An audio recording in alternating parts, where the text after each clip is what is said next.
guys, welcome to Dinner Guide. I'm your host and chef, Sheena Amario. Today we'll be making coconut githeri. So that's just our traditional Kenyan githeri, but I'll be adding some coconut in it, as well as giving it a bit more of a character and a twist, and some few more spices. So to walk you through what we'll be using, we'll be adding some paprika, a bit of chili, and a bit, as well as some capsicums, and of course the coconut is what is making it be coconut githeri. So thank you so much for tuning in. I'm always glad when you guys come in to join us. So for the coconut githeri, we're going to be using, of course, maize and beans, because it wouldn't be githeri without the maize and beans. We're going to be using some canned tomatoes, just because I like the canned tomatoes better, but you can use fresh tomatoes, as well as some capsicums. And then we're going to be using an onion, some celery.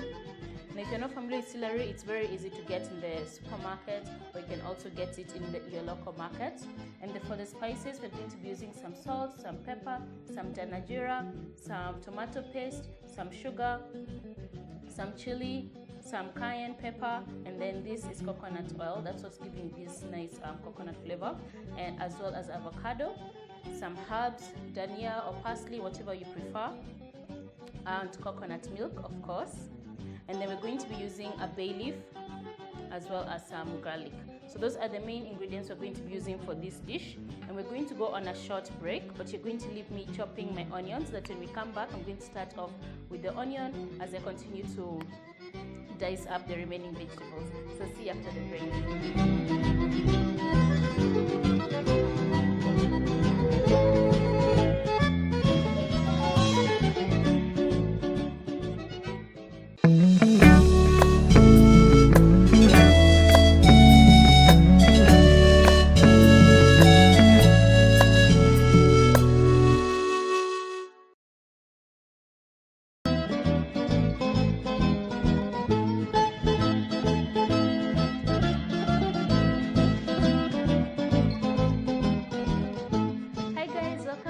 Guide. I'm your host and chef, Sheena Amario. If you're just tuning in, you left me chopping my onion, and so we're actually making a coconut githeri. So just your regular Kenyan githeri, but I'm giving it a little bit of a twist. So for my onions, I've gone ahead and just chopped them. So I'm going to put on my heat here to just start the browning process of my onions. And then we're going to be using some coconut oil. Again, this is just to make sure that the flavor of the coconut githeri is nice and strong. So by starting off with some coconut oil, instead of only using the coconut milk or cream, you ensure that you get a much more in-depth flavor. So I'm going to add the coconut oil now. Now you can definitely use regular oil if you want. Just the coconut oil is just going, like I've said, to just add more depth to your stew. And we're making coconut githeri. So it's just a different way to have your githeri from the way we're used to our regular githeri. Growing up, I know I ate a lot of githeri. My grandmother used to make it for me all the time. So right now I'm going ahead and I'm slicing some celery. Now celery is you can easily find it in supermarkets, certain supermarkets, as well as your local market. Give this a stir, and I'm going to get my wooden ladle and then just put that in there so I can give that a stir. So I just like to use celery because I'm looking for a different taste. It has a nice earthy, peppery sort of like taste to it. So that's why I'm adding it, but you don't have to use the celery if you don't want to. I just like it because it adds a different flavor to your githeri. And like I've said, we're trying to eat our githeri in a different way. So that's why I'm using different items that you might not be so familiar with inside githeri, that is. I like tasting the remaining of my celery. Like I said, it has got this nice peppery taste to it. So give that a stir. So anytime you're using celery, always start it off at the beginning to just sweat it off. So in the sweating is just the process whereby you're just letting it soften a little bit with your onions. And I'm going to add my capsicums. Again, because we eat with color, I like to go all out and use different colored capsicums. And I'm going to reduce my heat there because I don't want anything burning. At this point of time, I just want to just saute everything. So just reduce your heat a little bit if you feel it's too high, and give that a stir. So Githeri is very traditional here in Kenya especially. So a lot of households eat it, especially if you're Kikuyu. You probably grew up eating it. Like I said, I grew up eating it. So whenever my grandmother used to make it, most of the times it was just the regular beans and maize that was put together. Then they'll add salt to it and you'll just have it that way by itself. But sometimes we'll have it as like, and that to be kind of like a snack sort of.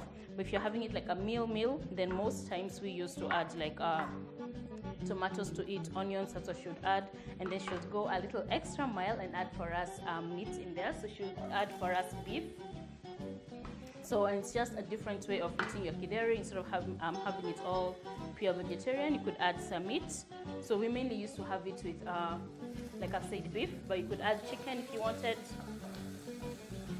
Then give this another stir. So I'm adding my capsicums now to my pan.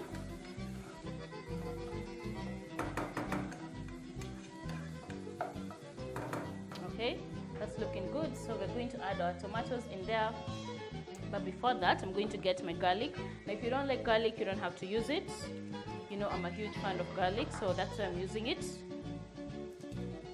And so, like I was saying earlier, most of the times my grandmother made for us Githeri. We used to have it with meat. She'll add some meat in there. And then, this might sound ironic, but sometimes we'll even have our Githeri with ugali, served with ugali, and we'll break like little chunks of it into the Githeri. Because we were very, very young, so we used to like breaking it in there. So it's kind of like floating. You'll have these white little bits floating in your Githeri. It tasted really nice though. It may sound strange, but yeah, we used to have ugali with our Githeri. And then we'd also, of course, now have it with rice. Those are the main items we used to have our Githeri with. And if it was like, when she felt all out, she would sometimes now make chapati. And you'd have that as kind of like the leftover Githeri with like some chapati. So we're just going to give this a stir. But you don't always have to eat Githeri with anything. In fact, most households actually don't add anything with the Githeri. You just have it by itself because it is a meal by itself. So I'm going to add my spices. So for the spices, I'm using Dana Jeera. So a good amount of Dana Jeera. You could use cumin as well. Now all Dana Jeera is an Indian spice, which is a combination of cumin and coriander, and that's all that is, cumin and coriander. So they call it Dana Jeera. So don't get too surprised when you see the name in the supermarket and you're not so sure what it is. That's all it is, cumin and coriander combined together. And then I'm going to go now all out and add a bit of paprika because I like paprika. And it's going to give this a nice, a bit of like a red color. So a bit of paprika and then a bit of chili, not too much, but if you want to go all out on the chili, then you can add more chili. I don't want to, so I'm using less chili. And then here I have some sugar and some black pepper, so I'm going to add a bit of the black pepper. The sugar here is just to balance out my tomatoes in case they happen to be too acidic. So I'll find out in a little while. Then give this another stir. So for your Githeri, you always want to make sure that all your vegetables are already boiled. And by vegetables and grains here, I mean obviously the maize and the beans. So my maize and beans have already been pre-boiled, both of them. So you always want to make sure you've done that in advance, and you can actually do this, make a lot of it and then boil it, freeze it, put it in your freezer, so that the next time you want to make Githeri, it's very easy for you to just take out your maize and beans and then just cook it right away. Because otherwise, if you're boiling it while you're making it, then it takes a bit of some time. And you might feel lazy when you think of all the work that you have to put in. So we're going to add some of our beans, and some of our maize. So that's all Githeri is. If you're watching this and you're not from Kenya, Githeri is just maize and beans combined together. In a nutshell, that's all that is. So then I'm just giving it my own twist and my own flair. And then I'm going to now add my tomatoes. Give this another stir. Now you could even take this all the way to like an Indian sort of route. The route here I've chosen to take is like a Swahili kind of like take, which is why I'm adding like the coconut milk, and I'm adding a bit of like the jana jeera, a bit of like an Indian take to it. But then now you could take it all Indian and add more spices like garam masala, all those spices, turmeric if you wanted, and that just gives it again a different take and a different twist. So stir this. My githeri is looking good. So I'm just going to add my remaining beans here because they're not too many. I noticed I guess I had more maize than my beans. So usually you kind of want to balance it out, but again, it's a preference thing. If you want more maize, more beans, work with what you like. So now add your tomatoes. I mentioned I'm using canned tomatoes just because I like the fact that they have more juice in them and they have less work and less hassle, but you can use fresh tomatoes. So add your canned tomatoes. Then we're just going to stir this. So my githeri is looking good. It smells amazing. And the pepper, I can actually smell the black pepper. Yeah, that's the black pepper. That's what it will do to you, the sneezing, because the black pepper has had some time now to actually blend with the other spices. So it's quite peppery in this room. Okay, so then I'm going to also be adding a bit of tomato paste. Not too much, just a little bit, and the tomato paste is just going to act as, again, just give your food a bit of color, thickener. That's all that's going to do. And of course, we're going to be adding the star of the dish, the coconut itself. Remember, if you're just tuning in, we're making coconut githeri. I used coconut oil, and I'm also going to be using coconut milk just to make sure that the flavors of the coconut are all in depth. Now, if you have fresh coconut, by all means, go ahead and use it. But if you have the store-bought coconut, then just go out and buy the store-bought, whether it comes in a tin or a can or a packet, Tetra Pak, whatever you get, it's fine. And if you don't have coconut milk and you end up with coconut cream, work with that. All you have to do with the coconut cream is just dilute it a little bit, and a little will go a long way because it tends to be on the thicker side. So you only have to add a little bit, then add water, and you get the same consistency like you would if you're using milk. Milk here tends to be a bit on the lighter side. As you can see, it tends to be a bit on the lighter side. But if you have the fresh stuff, of course, fresh is always best, but hey, we can't always get everything from coast, right? So this has combined really well, really nicely. And like I was saying earlier, githeri is just a mixture of maize and beans. So this by itself, you could have this and have this by itself. I know we used to when we were young, of course not with all the other spices I've added, but that's all githeri is with the tomatoes and onions. That is, you could absolutely serve it as it is. But because I'm going the extra notch, I'm adding some milk. Bless me. Again, that's the pepper. Like I said, it's a bit peppery in the room, and the black pepper will do that. So we're just going to give this another stir and add more of the coconut milk. So I was adding a little bit just to see how much I put in there, because I'm making coconut githeri. I want everything to be nice and creamy, and I'm going to give this a taste.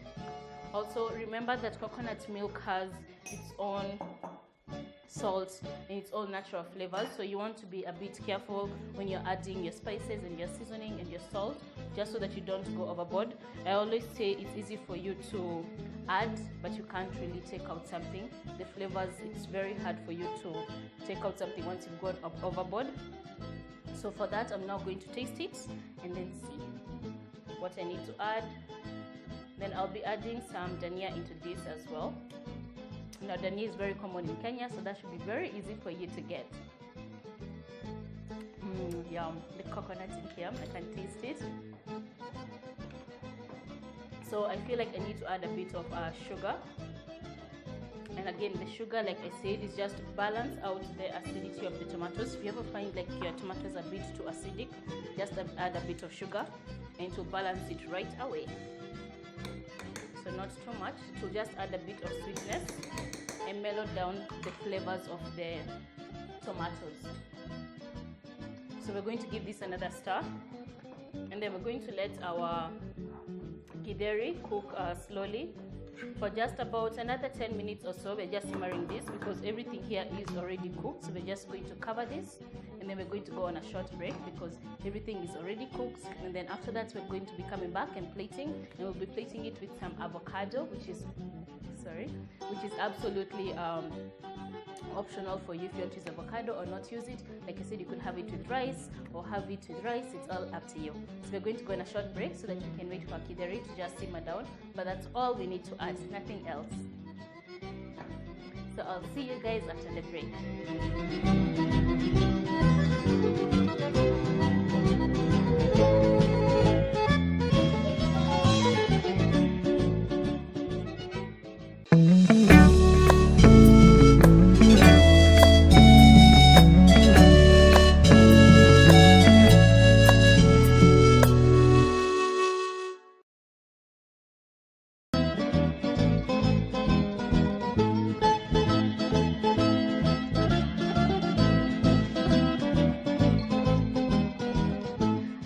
Welcome back to Dinner Guide. I'm your host and chef, Sheena Amario.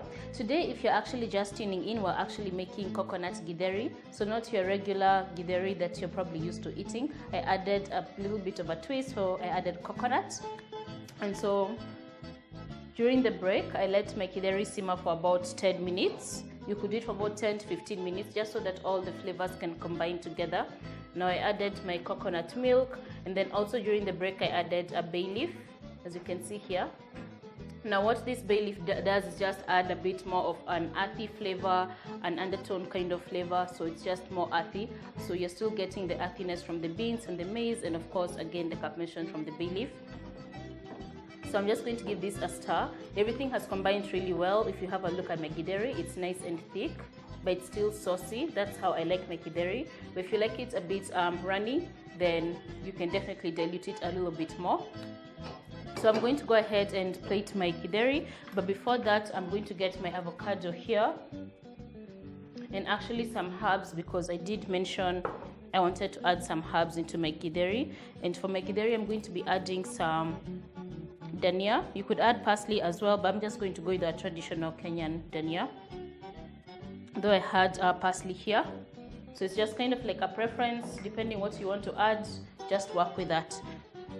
So I'm going to slice this, to chop this, and then I'm just going to add them to my githeri. Now githeri is commonly eaten a lot here in Kenya. It's a very cheap dish because it's just maize and beans combined together. So it's a dish that won't really hurt your budget. And like I said, I'm giving mine a twist, which is why I'm adding all these the spices that I added. The cumin, I mentioned I added cumin, danajira. So that's like a combination of the two, but I added danajira. But all danajira is a combination of cumin and coriander. So I'm going to add my chopped herbs. I want to just save a little bit just for sprinkling on top later. And then I also added some spice. I added a bit of chili, a bit of paprika, a bit of black pepper. Then give this a stir. Then I've mentioned the leaf here is just a bay leaf, which I added and let that steam for about 10 minutes. So it's stewed on very low heat until all the flavors had combined together. So I'm going to go ahead and then get my avocado. My avocado looks really nice and beautiful. So to take off the center seed, what I like to do is just hit it at the center, and then you're just going to take it right off. So give it a good twist, and there you are. It comes right off. And then gently, if you have a paper towel, great, but you could just use your hand, but there's no need. Give it a little tug, and your knife comes right off. So again, these are just simple avocado tips that you can try using at home. And then I'm going to use a spoon for this, just because the spoon here is really easy for you to take out the whole avocado. So just get your spoon, a regular spoon. You can use a teaspoon, a large spoon. So I'm just going with a teaspoon here, and then just turn it round. And then we're going to just turn this upside down. So once you turn that upside down, and then just going to slice it. So again, this is a nice thing you could use for a cup to plate maybe some food. You could even plate your githeri here if you wanted as well. That's the beauty of doing things neatly. So we're just going to slice this. Again, you could slice this diagonal, horizontal, whichever way you like. So I'm going to give this a nice slice. And whenever you're using your avocado, again, try and make sure it's not too soft. As you can see, mine, the parts that were a bit soft, this part was a bit nice and firm, but this was a bit too soft, so I'm going to be using this part. So just fan it out like a half, and then just clean up your hands. And then now we're going to plate our githeri. Now githeri and avocado goes really well. Earlier I mentioned that growing up I used to eat githeri a lot, and we used to eat it with ugali. Funny enough, we'll get ugali and chop it up in there. But then we also had avocados, so we'll eat it with avocados now once in a while. And the combination is a really good flavor. So just plate your githeri here. And now, like I said, you could add other things to this. Growing up, my grandmother used to add for us meat in our githeri, just to give it a bit of a different flavor. She'll also add potatoes in it. So it's kind of like up to you. For me, I added capsicums. So just make your githeri work for you. So there we are. That's a good serving. It's a good portion. So I'm just going to get some of my avocados so that I can place them on top. There we are. And there you have your nice githeri. So I'm going to get some of my herbs here and then just sprinkle them on top, just so that you have a sight of everything that's going on. So like I said, the whole combination of githeri and avocado, it's a really nice flavor. It's like a childhood memory for me. It just brings memories of food that I would eat with like my grandmother. And if you don't mind me, I'm going to just get a little bit here and dig right into my githeri here, because I have to do the tasting. And again, because of the flavors, it's just bringing these memories, and I'm just remembering my grandmother and the childhood memories that we had. So just one of those dishes I like to make. It just brings memories from being young. Like I said, the avocado and githeri, the combination of the two, the creaminess of the githeri, the creaminess of the avocado, and the little hint of spice that I had in my githeri comes right through, and it blends really well together with the coconut. So that has been my coconut githeri, guys. I hope you enjoyed watching me cook it. I know I had a lovely time. It brought on memories for me from my childhood. So it's always good to have those memories and cherish them as much as you can, because they do make you into who you are future in life, of course. So the coconut githeri, that's what we made for today on Dinner Guide. I'm your host and chef, Sheena Amario, and I hope to catch you guys on Brand Plus TV, social media, Facebook, and we can interact some more. So until then, I'll see you then. Bye!